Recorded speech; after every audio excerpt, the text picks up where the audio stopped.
கடந்த சில மாதங்களில் எரிபொருள் குறிப்பாக டீசல் விலை மும்மடங்காக அதிகரித்திருப்பது பல்வேறு துறைகளுக்கு கடும் பாதிப்பை ஏற்படுத்தி உள்ளது.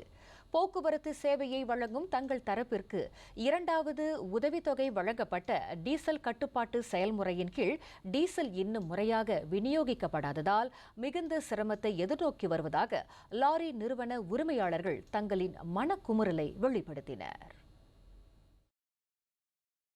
கடந்த 2 மாதங்களுக்கு முன்பு இந்த டீசல் எரிபொருளின் விலை வெறும் 2 வெள்ளி 15 சென்ட் மட்டுமே. தற்போது 6 வெள்ளி 72 சென்ட் உயர்ந்துள்ளது. 4 ரிங்கிட் 50 சென்ட் வேறுபட்டிருக்கிறது. இந்த விலை ஏற்றத்தினால் நான் மட்டுமல்லாமல் இன்னும் சில துறைகளும் பாதிப்புக்குள்ளாய் இருக்கின்றன. குறிப்பாக மண்வாரி இயந்திரங்கள், செம்மண் லாரிகள், இழுவை வாகனங்கள் ஆகியவற்றுடன் தொழிற்சாலை பேருந்துகளும் வேன்களும் பெரும் இன்னலை எதிர்நோக்கி வருவதாக அவர் கூறினார். அதிலும் உட்புற பகுதிகளிலும் காட்டுப்பகுதிகளிலும் செயல்படும் மண்வாரி இயந்திரங்கள் டீசலை கலன்களில் வாங்கி நிரப்ப முடியாது போன்ற புதிய நிபந்தனைகள் சவாலுக்கு மேல் சவாலாக உள்ளதாகவும் அவர் குறைபட்டுக் கொண்டார்.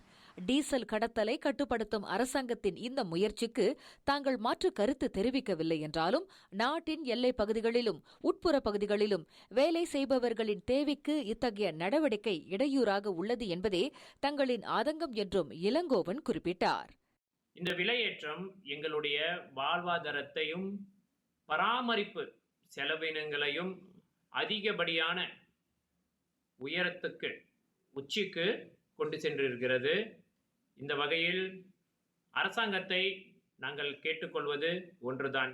எப்படி மற்ற துறைகளுக்கு இந்த டீசல் எரிபொருள் மானியம் கொடுக்கப்பட்டிருக்கிறதோ அதுபோலவே எங்கள் துறைகளுக்கும் இந்த டீசல் எரிபொருள் மானியமானதை தரும்படி கேட்டுக்கொள்கிறோம்.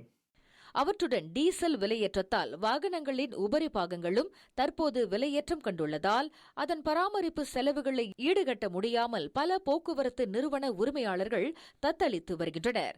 எனவே பேருந்து மற்றும் லாரி ஓட்டுநர்களின் நிலைப்பாட்டை கருத்தில் கொண்டு சமசீரான தீர்வுகளை விரைவில் முன்னெடுக்குமாறு அரசாங்கத்தை தாம் கேட்டுக் கொள்வதாக பினாங்கு நுபங்துபாலைச் சேர்ந்த இளங்கோவன் பிரணாமா செய்திகளிடம் தெரிவித்தார்.